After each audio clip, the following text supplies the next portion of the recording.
You're still watching DBN this morning, and just joined us is somebody.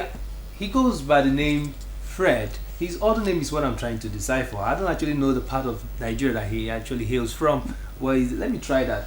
Iwenjora. You try. Okay. Iwenjora. Iwenjora. Oh, great. He's a journalist with bias for entertainment, and he joins us today to look at the entertainment industry with a close-up. I mean, the camera is closing up on Nollywood. How has this industry fared so far, and what is the future like? Good to have you join us. Thank you very much. You're welcome. Thank you very much for joining us. Let's look at the past administration in Nigeria. Your evaluation of the Jonathan's administration with regards to the Nollywood industry. Yeah, I'd like to divide it into two. Things he caused by himself and things that happened. You know, Nollywood is, like I say all the time, is a child of necessity. He came on his own. People want to see people in motion, so they have to see them. Now, during Jonathan's period, we had plenty of things that played well for Nollywood. One of them was we went for the cinemas. It was Jonathan's period that we started going to the cinemas. The cinema culture had died before, and Nollywood was having distribution problems. You finish your movies and the Dumota couldn't handle it. Everything was happening between the Dumota, Onitsha and Aba, and then one or two places they had in the north. But at that time, people were tired of that kind of distribution, including the video clubs. So within Jonathan's period, everybody was looking for a new way out. And that way out was the cinemas. Galleria had been built, the Silverbird Galleria had been built. Genesis had also been built. Some other cinema houses were built. So everybody was thinking of going a new way. One of the things that happened then in Jonathan's administration. Again, Delhi York, this thing about capacity building, a lot of people were thinking in terms of you didn't learn this thing, you learned on the job. So plenty of hands-on training started going on. And one of the biggest of it was Delhi York, where they brought the New York Film Academy to Nigeria, you know, to teach people who want to learn. And then at that time, Delhi York was supported by government, was supported by NDDC, was supported by federal government. So anybody who went to study at Delhi York had government support or NDDC support. So most people from the Niger Delta area came from the NDDC support. That's one of the things that happened during Jonathan. Again, the things that didn't happen for him or by him, Nigeria started taking Nollywood outside the shores. Nollywood Film Festival started happening outside, not by government support, but because of people who were interested. Like this one happened in Germany. Nollywood Film Festival in Germany took place for the first time last year in September, and they are going to do another one. No government support.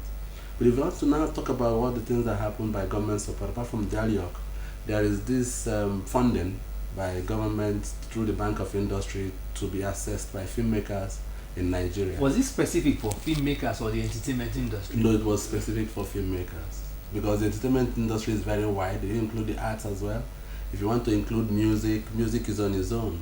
And then music has always had a problem since Tony Okoroji was chairman of president of P-Man. P-Man was big at that time, but after him, Christian, Sonia Ade, Charlie Boy, T-Mac, they have been bickerings and they've not been together. So I don't even know how you begin to, they're not in a group. Who will speak for them? If anybody moves now, he gets anything, is it for him or for the entire industry? So Nollywood became the only one that is getting a bit structured, in the sense that you have the Actors Guild, you have the movie Association of Movie Producers, you have Directors Guild, all the guilds. So with that, they have tried to unify themselves, and then with one or two contacts across to government, they got largesse. Okay, let me take you on the funding you talked about that was released for Nollywood.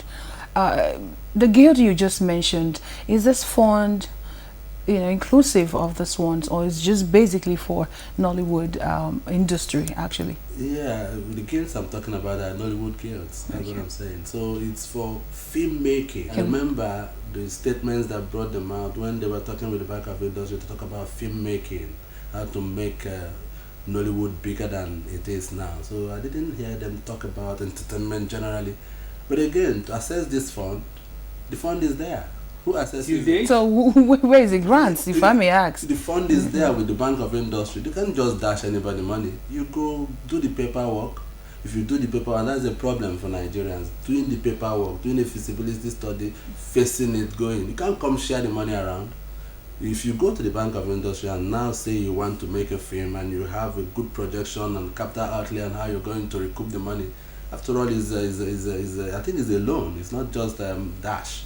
They can't give you money to go and throw around. So anybody who thinks they can access that money and make good use of it and still pay back it should go and get it. No, Okay. generally, would you say the impact of that money or the funds released for this particular group of people, the Nollywood, would you say it's actually or effectively maximized or utilized? What are the effects in the past 6 years that the government of Jonathan? One or two people. Yes. 1 or 2 people. I may not be exact now. 1 or 2 people got the funding. 1 or 2 of them may have used it to support the film houses for distribution. I do not know now who else. It's still there, you know, but nobody is going to take it. Some people think it's for entertainment generally. They should bring the money, let us share. Is it for sharing? Go to the bank and they will give it to you if you are qualified. I think so. So it means we need a situation where people have structure, business plan, projection for how they can use this fund to actually do movies and make return, employ labor and the rest. Yes. Okay. But there's another grant too. Okay. Let's not confuse it. Another largesse that was going around during Jonathan's era. Before the end, some Nollywood friends, some Nollywood people who are close to government got closer and they were getting money to do 1 or 2 things, you know. And then nobody specifies what they get it for. Nobody specifies what they are being given for. But I think some money is that why we saw a lot of Nollywood stars on TV during the campaign strategy? I was going to that. Yes, I think so. Because you can't get their money that is freebie and then you don't go walking. Now let me take you on this. The past government is gone. Like we say, it's past, so it's past. And the situation of Nollywood, like you said, the impact is felt here and there, especially funding in terms of production of movies. Now, we saw so many of this Nollywood major actors and actresses feature during the election processes, and there's to PDP, if I will use the word, and some musicians as well. Now, the new government, bringing it down to the government of Buhari, do you think Nollywood has chances of moving forward from where they are, participating, probably supporting PDP? Do you think it's going to have any ill effect on Nollywood as an industry on this new regime? I don't think so, because Nollywood was divided. Some people were in APC as well. Because I know that while some people were routing for Jonathan, some other group were meeting in Lagos and Kano everywhere for Buhari. So I think that since Nollywood is a child of necessity, which continues to grow whether the government likes it or not, and then considering the fact that some people were also for Buhari will not forget Nollywood. I guess he watches Kannywood, which is Nollywood is just restricted to the southeast particularly. Then Kano, whatever is happening in the film industry in Kano is also part of it. So if some people supported him from there, I think Buhari will also look that way. Apart from that, no government will forget Nollywood now, because it is an industry that has given Nigeria a name because it is the only thing telling the real African story, whether it's telling it right or wrong, or whether it's doing the quality production or not, but it's the only African story you can get across the world. That's why you have a lot of people coming to study what's going on. Nigeria, in Nollywood, we have this the phenomenon of ba. In 1 week, a film is done. And you know, some people are studying it in Germany. How can you do a film in 1 week?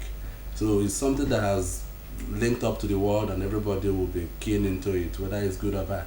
You've just talked about the content, whether good or bad, but what would be your fear for this particular industry in the nearest future? I have no fear because it continues to change. Why? I remember interviewing Mrs. Roslyn Ode, former Director General of the Video Censors Board.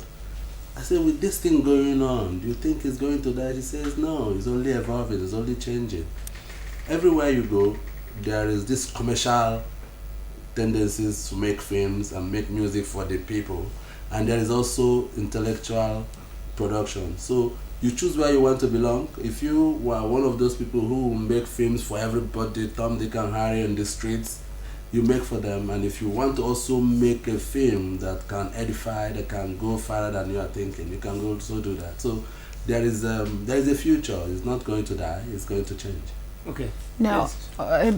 talking about Nollywood expertise, the professionalism in scripting, directing, acting, the whole package, would you say they are near what is obtaining outside the country? No way Like the to likes of compare. Hollywood, the likes of Bollywood.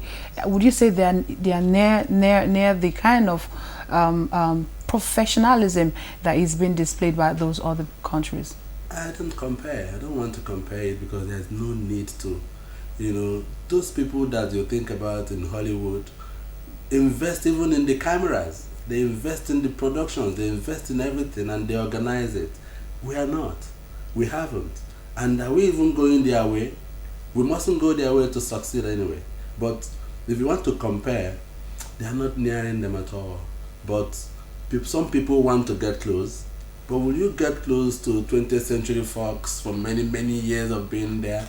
What Kodak has done with 20th Century Fox or with all the other people. Universal Studios in Los Angeles is like this whole Lekki. You know, so there's no way to compare because there's no need for that. But if you ask me whether they are moving forward, I would rather say they are moving. What do you make of having films shot outside the shores of Nigeria? And of course, we're talking about local content promotion. Does it mean we've exhausted the locations that we have in this part of the world? Well, we haven't even touched locations, but it depends on what you want to see. But this attitude of a Nigerian who sews one fine trouser in Aba and he sticks it with Dubai, it's still the same thing. You like what is coming from outside. A guy plays music that is good, he rushes to South Africa to make a video. Basically because some people will be excited by seeing something outside. That's all. But I don't think that we've exhausted our locations. Plenty of locations, depends on what you want to tell. Well, don't you think that's capital flight? Taking that resources outside to shoot. You do accommodation for the cast and the entire crew. You do hotel lodging, feeding. Then you do some sightseeing. So you pay even to use some of this location. It's capital flight, I agree. But I didn't give him the money, so he has the right to use his money. Then talking about building our resource, building our economy through Nollywood, of course, they've been a part of the process. Talking about growing our GDP and all. What would you rather advise or say about not funding this group of people and expecting so much from this group of people? Yes, funding again is like it's tricky here. You can't fund what you are not sure of getting back. Like the People's Bank those days, they give you money, you take off with it, and then you don't return it. Now, if we give you money regularly and you don't return, should I continue to give? Morally, am I bound to give you again? No. So, but if it's there are a lot of things to be done, structure-wise, in a way that if I even finish making these films, what are the avenues for me to recoup it? Can I? People sell these things on the streets. People must dub it before you have made it. October 1st by Kule was crying the other day about how a film he just finished making, they just did a premiere and it's all over the world. So how can you? And then with all these problems, with all these benefits of technology, people can just with a snap of the finger, you've collected somebody's product and then you've used it anyhow you want. Those days, back in 2007, 2006, I was in Germany for a festival and I was hearing the cries of Nollywood films were being shown free of charge on net. Nigerians were making this film and begging somebody, please now show for me. Ignorance. But if you see an Oyibo film, finishes making it, you click on it, it shows you a trailer, it's gone, and if you want it, pay the dollar. But the Nigerian man didn't understand it. He's begging somebody to show it. So how do we talk about knowledge gap again? You mentioned capacity building. Okay. What would you say? Is it the love for the money that is driving those that don't actually take time to go through that Rubicon of training to learn the art and learn the business as well? Yeah. Is that the issue? Because technology is here. I may not even subscribe to love of money, because if you love money, you go the right way to make more. And the right way for you to get more is to get trained so that you can get more money. But if you just get into the street because you want to just collect 1 naira, when the 20 naira is there if you get training, it's ignorance, I think. So where do we now see intervention? Who is supposed to facilitate this? Everybody change? should. A government in Nigeria which hasn't seen fame as a very important means of advancing the society should do more. Then the people who already know should also do more. Then people who even wish to learn should wish to learn very well. Because if you want, Del York, for instance, ask any Nigerian filmmaker to come to Del York, he tells you, no, I know it all. What am I going to do? I'm a big boy, I know it all. But who is very, very old to learn? So the attitude of the people, the attitude of the government, and every other thing should come in place for this advancement we're talking. Okay, we'll take a break. We'll have Fred join us on DBN this morning, and we're looking at the Nollywood industry, of course, with regards to how to grow it. Let's take a short break. When we come back, program continues.